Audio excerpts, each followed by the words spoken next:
Assalamualaikum warahmatullahi wabarakatuh. Baiklah, saya Safrifa Jaslin dengan NIM 1803542 akan mempresentasikan RPP mengenai materi pokok bentuk molekul. Di sini saya menggunakan Discovery Learning sebagai model pembelajarannya. Identitasnya yaitu sekolah pada SMA Negeri 4 Pariaman, materi pelajaran kimia pada kelas 10 semester 1. Materi pokoknya yaitu bentuk molekul, dengan alokasi waktu 3x45 menit dalam 2 kali pertemuan. Yang B, kompetisi inti. Yang pertama, seperti yang kita ketahui, yaitu kompetisi intinya tentang agama, yang kedua tentang sikap, yang ketiga tentang pengetahuan, dan yang terakhir tentang keterampilan. Yang C, kompetensi dasar dan indikator pencapaian kompetensi. Di sini ada 2 KD, yaitu KD3 dan KD4. KD3 yaitu 3.5, yaitu menerapkan teori pasangan elektron kulit valensi atau FISIPR dan teori domain elektron dan dalam menentukan bentuk molekul. Penurunan IPK-nya yaitu 3.5.1. Yaitu menentukan tipe dan bentuk molekul berdasarkan teori pasangan elektron kulit valensi (FSIPR) dan teori domain elektron. 3.2-nya memprediksi bentuk molekul berdasarkan atom-atom yang berikatan. Pada KD4, yaitu 4.5, membuat model bentuk molekul dengan menggunakan bahan-bahan yang ada di lingkungan sekitar atau perangkat lunak komputer. Penurunan IPK-nya 4.5.1, yaitu merancang model bentuk molekul menggunakan plastisin. 4.5.2 membuat model bentuk molekul menggunakan plastisin. Tujuan pembelajarannya yaitu melalui model pembelajaran Discovery Learning dengan menghubungkan materi dengan kehidupan sehari-hari, menggali informasi dari berbagai sumber, dan mengolah informasi. Diharapkan peserta didik mampu meningkatkan keimanan dan ketakwaan kepada Tuhan Yang Maha Esa, serta terlibat aktif selama proses pembelajaran berlangsung, memiliki sikap ingin tahu, teliti, disiplin, berpikir kritis dalam melakukan pengamatan dan bertanggung jawab dalam menyampaikan pendapat, menjawab pertanyaan, memberi saran dan kritik, serta dapat menentukan tipe dan bentuk molekul berdasarkan teori pasangan elektron kulit valensi (FISIPR) dan teori domain elektron, memprediksi bentuk molekul berdasarkan atom-atom yang berikatan, serta merancang dan membuat model bentuk molekul dengan menggunakan plastisin. Yang E, materi pembelajaran. Materi pembelajaran yang pertama yaitu teori pasangan elektron kulit valensi, yang kedua teori domain elektron, yang ketiga bentuk geometri molekul, dan yang terakhir hibridisasi. Contoh faktanya bisa sama-sama kita lihat pada slide, pada file yang telah saya bagikan. Di sini juga ada contoh konsep, juga ada prinsip, dan contoh prosedur. Yang F, pendekatan, model, dan metode pembelajaran. Pendekatannya menggunakan pendekatan scientific learning, sedangkan model pembelajarannya yaitu yang seperti saya bilang tadi, yaitu discovery learning, dan yang terakhir metode pembelajarannya seperti ceramah atau expository, diskusi, tanya jawab, dan eksperimen. Yang G, media atau alat dan bahan pembelajaran. Di sini, media pembelajarannya seperti lembar kerja siswa, lembar kerja peserta didik atau LKPD, PowerPoint, dan tayangan video. Alat dan bahan pembelajaran di sini yaitu alatnya LCD proyektor, laptop, papan tulis, dan spidol. Sedangkan bahannya yaitu plastisin. Sumbernya juga tertera pada slide dan file. Yang I, langkah-langkah pembelajaran. Pada langkah-langkah pertama yaitu langkah-langkah pembelajaran pada RPP daring. Pada pertemuan pertama, pada IPK 3.5.1 dan 3.5.2. Dengan tujuannya, pada 3.5.1, siswa dapat menentukan tipe dan bentuk molekul berdasarkan teori pasangan elektron kulit valensi dan teori domain elektron. Dan 3.5.2, siswa dapat memprediksi bentuk molekul berdasarkan atom-atom yang berikatan. Di sini terdapat tabel tahapan pembelajarannya. Yang pertama yaitu pendahuluan. Pada pendahuluan ada kegiatannya namanya yang pertama orientasi. Di sini peserta didik bersama guru melakukan pembukaan proses pembelajaran dengan mengucapkan salam via WA Group. Karakternya seperti disiplin, religius, nasionalisme, sopan santun, dan rasa ingin tahu. Estimasi waktunya yaitu 20 menit. Setelah mengisi absen, guru akan meminta untuk bergabung di Zoom, dan guru menyiapkan visi dan psikis peserta didik dalam mengawali kegiatan pembelajaran kimia dengan menanyakan kabar, kesiapan peserta didik dalam memulai pembelajaran, dan menanyakan apakah ada pekerjaan di rumah. Itu termasuk kategori rasa ingin tahu. Dan yang kelima, peserta didik mendengarkan guru menyampaikan judul materi pembelajaran. Ini yang termasuk rasa ingin tahu tadi. Yang ke B, persepsi, yaitu peserta didik bersama guru memulai pembelajaran tentang bentuk molekul. Yang C, guru memberi gambaran tentang manfaat mempelajari bentuk molekul. Yang D, pemberian acuan. Pertama, peserta didik diminta oleh guru untuk membentuk kelompok kecil. Setelah itu, guru menyampaikan tujuan pembelajaran yang akan dicapai. Kemudian, ketua kelas diminta untuk membagi kelompok. Kemudian, peserta didik menyimak guru memberitahu materi pembelajaran yang akan dibahas pada pertemuan ini, yaitu tentang bentuk molekul. Terakhir, guru menjelaskan mekanisme pembelajaran. Pada tahap kedua, yaitu kegiatan inti. Siklusnya, stimulasi. Guru menampilkan sebuah video tentang bentuk molekul pada Zoom. Guru menampilkan beberapa bentuk molekul, serta peserta didik menanggapi pertanyaan yang diberikan oleh guru berdasarkan dari slide atau video yang ditampilkan. Pada identifikasi masalah, peserta didik diminta oleh guru untuk menyampaikan pendapat berdasarkan pertanyaan yang telah diberikan guru. Yang pada pengumpulan data, peserta didik diminta oleh guru untuk membaca buku referensi dan memberikan beberapa soal mengenai materi yang akan diajarkan tadi untuk dapat membantu peserta didik dalam memahami konsep yang ditemukannya atau dengan mengerjakan soal-soal DKS yang berkaitan dengan materi yang telah diajarkan, serta diskusi kelompok pada WA Group masing-masing kelompok. Yang pengetahuan datanya, peserta didik diminta oleh guru perwakilan kelompok untuk menjawab satu pertanyaan hasil diskusi kelompok. Yang kedua, guru meminta peserta didik dari kelompok lain untuk menanggapi jawaban dari kelompok tersebut. Yang terakhir, peserta didik diminta oleh guru untuk menuliskan jawaban di catatan dan difotokan agar bisa dikirim ke WA Group jika diperlukan. Pada pembuktian, guru mengklarifikasi setiap jawaban dari peserta didik untuk setiap soal yang dikerjakan sehingga peserta didik mampu menyimpulkan apakah informasi yang didapatkan benar atau keliru. Pada tahap selanjutnya yaitu menarik kesimpulan, yaitu guru menanyakan kepada peserta didik mengenai kesimpulan dari materi yang telah diajarkan. Selanjutnya, peserta didik diminta oleh guru untuk mengumpulkan hasil diskusi kelompok ke WA Group. Yang ketiga, guru menginformasikan materi untuk pertemuan berikutnya. Yang siklus kedua hampir mirip.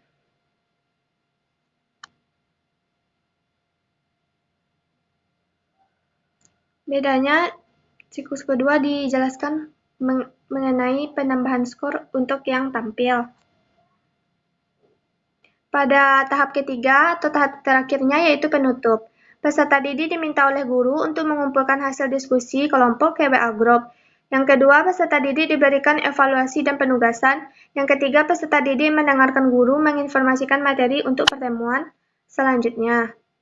Yang keempat, guru mengakhiri pembelajaran dengan mengucapkan hamdalah dan guru mengucapkan salam sambil meninggalkan kelas. Pada pertemuan kedua, yaitu pada IPK yang keempat, yaitu 4.5.1, merancang model bentuk molekul menggunakan plastisin. Yang kedua, 4.5.2, membuat model molekul menggunakan plastisin. Tujuan pembelajarannya, pada 4.5.1 yaitu siswa dapat merancang model bentuk molekul menggunakan plastisin. 4.5.2, siswa dapat membuat model molekul menggunakan plastisin. Pada tahap pertamanya yaitu pendahuluan. Di kegiatannya yang pertama orientasi, siswa didik melakukan pembukaan juga dengan mengucapkan salam via grup dengan guru bersama guru. Yang kedua, peserta didik bersama guru dengan guru berdoa sebelum belajar melalui via grup. Yang ketiga, peserta didik mengambil absen di WA Group. Yang keempat, guru menyiapkan fisik dan psikis peserta didik dalam mengawali kegiatan pembelajaran kimia dengan menanyakan kabar kesiapan peserta didik dalam memulai pembelajaran dan menanyakan apakah ada pekerjaan rumah. Dan terakhir, peserta didik mendengarkan guru menyampaikan judul pembelajaran hari itu. Yang apersepsi mengaitkan materi pembelajaran membuat model bentuk molekul dengan menggunakan plastisine berdasarkan pengalaman peserta didik terhadap materi sebelumnya. Yang kedua, peserta didik mendengar dan menyimak penjelasan guru mengenai kaitan materi yang akan dipelajari hari ini dengan materi yang telah dipelajari peserta didik terhadap materi sebelumnya. Yang C, guru juga memberi motivasi atau seperti gambaran tentang manfaat yang akan didapat jika bisa mempelajari materi ini dan bisa memahami serta mengamalkannya. Yang kedua, memberikan gambaran seperti yang tadi. Yang D, pemberian acuan. Guru membacakan tujuan pembelajaran pada tatap muka di Zoom. Yang kedua, guru memberikan materi pembelajaran yang akan dibahas pada pertemuan saat itu. Yang ketiga, peserta didik duduk pada kelompok masing-masing. Ini sepertinya keliru, sebenarnya ini untuk tugas kelompok, jadi via kelompok via grup WA.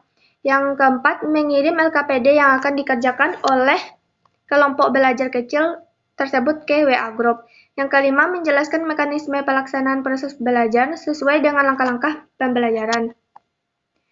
Yang kedua yaitu kegiatan inti. Pada tahap kegiatan inti yang pertamanya yaitu stimulasi. Peserta didik melihat video yang ditampilkan oleh guru tentang model bentuk molekul di Zoom. Yang kedua, peserta didik menanggapi pertanyaan yang diberikan oleh guru berdasarkan dari slide yang ditampilkan.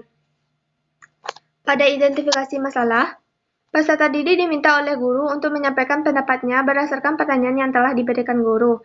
Pada pengumpulan data, peserta didik diminta oleh guru untuk membaca buku sumber, lalu mengajarkan beberapa soal di LKS.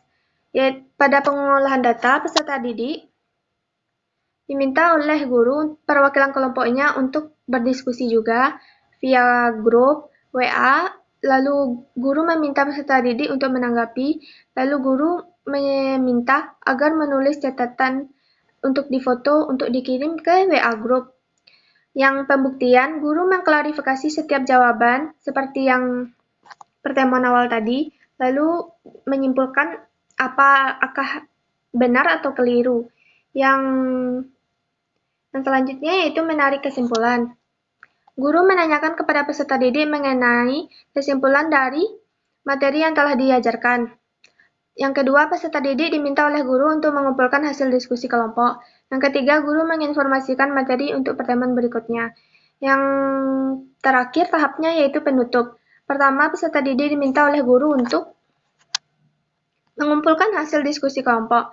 Selanjutnya, peserta didik diberikan evaluasi dan penugasan. Selanjutnya, peserta didik mendengarkan guru menginformasikan materi untuk pertemuan berikutnya. Lalu guru mengakhiri pembelajaran dengan mengucapkan hamdalah, dan guru mengucapkan salam dan meninggalkan kelas. Langkah-langkah pembelajaran pada RPP Luring hampir sama seperti yang daring. Bedanya di sini pada tahap pendahuluan guru mengucapkan salam dan mengkondisikan kelas. Lalu guru bisa menanyakan kepada ketua kelas siapa saja yang tidak hadir, siapa saja yang hadir.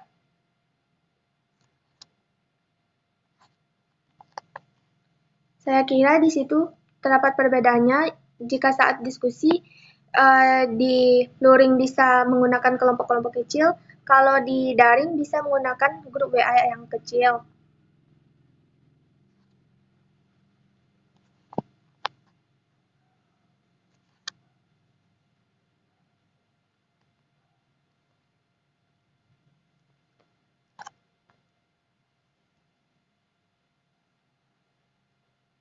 Saya kira terdapat kekeliruan di sini.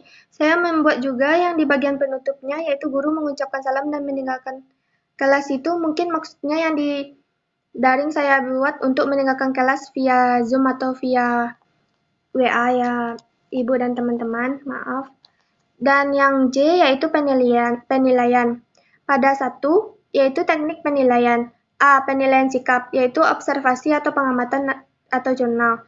Yang B. Penilaian pengetahuan, yaitu pada tes tertulis. Yang C. Penilaian keterampilan atau presentasi. Yang tahap penilaian yang kedua yaitu bentuknya bentuk penilaian, yaitu yang pertama observasi, di mana ini merupakan lembar pengamatan aktivitas peserta didik. Yang B. Tes tertulis seperti uraian dan lembar kerja. Yang C. Unjuk kerja seperti lembar penilaian presentasi. Yang ketiga, instrumen penilaian ini terlampir. Yang keempat, remedial. Ini digunakan jika ada siswa-siswa yang belum mencapai KD, sehingga kita memerlukan remedial agar bisa diusahakan KD tercapai untuk setiap siswa pada materi kali ini. Yang A yaitu pembelajaran remedial dilakukan lagi peserta didik yang capaian KD-nya belum tuntas. Yang B, tahapan pembelajaran remedial dilaksanakan melalui remedial teaching atau klasikal atau tutor sebaya atau tugas dan diakhiri dengan tes. Yang C, tes remedial dilakukan sebanyak 3 kali dan apabila setelah 3 kali tes, remedial belum mencapai ketuntasan, maka remedial dilakukan dalam bentuk tugas tanpa tes tertulis kembali. Yang kelima, pengayaan. Yang pertamanya, pembelajaran pengayaan dilakukan pada peserta didik agar dapat mengukur sejauh mana pemahaman peserta didik terhadap materi pembelajaran. Yang B, tahapan pembelajaran pengayaan dilaksanakan melalui tes tertulis. Yang C, tes pengayaan dilakukan sebanyak sekali sebagai nilai tambahan bagi peserta didik. Di sini tes pengayaan ditujukan kepada siswa-siswa yang sudah memenuhi minimum KKM-nya, serta yang mungkin yang paling tinggi nilainya bisa kita asah lagi melalui pengayaan. Ini dapat mengtes apakah peserta didik itu bisa melewati materi melebihi teman-temannya yang lain. Bisa memahami materi pembelajaran melebihi teman-temannya yang lain. Yang berikutnya yaitu tabel penilaian hasil belajar. Yang pertama yaitu sikap. Aspek yang dinilai yang pertama yaitu sikap. Di sini yang dinilai itu bekerja sama dalam kegiatan kelompok dan toleran terhadap perbedaan pendapat. Teknik penilaiannya berdasarkan pengamatan guru yang dengan waktu penilaiannya yaitu selama proses diskusi kelompok. Yang aspek yang dinilai yang kedua yaitu pengetahuan, di mana kita dapat menganalisis berbagai masalah tentang bentuk molekul, membuat model bentuk molekul, dan manfaat mempelajari model bentuk molekul. Teknik penilaiannya yaitu pengamatan dan tes tertulis, dan waktu penilaiannya yaitu selama proses diskusi kelompok, penyampaian hasil diskusi, dan kuis atau post-test.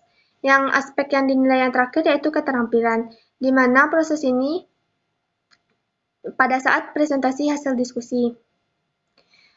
Yang dinilai adalah pengamatan dilakukan saat proses presentasi hasil diskusi. Baiklah, hanya itu. Ini mengetahui kepala sekolahnya. Kepala Sekolah SMA 4 Pariaman, Desi Susanti SPD, dan saya sebagai guru mata pelajarannya. Hanya sekian yang dapat saya sampaikan. Mohon maaf apabila ada kesalahan. Wabillahi taufiq wal hidayah. Wassalamualaikum warahmatullahi wabarakatuh, Ibu dan teman-teman.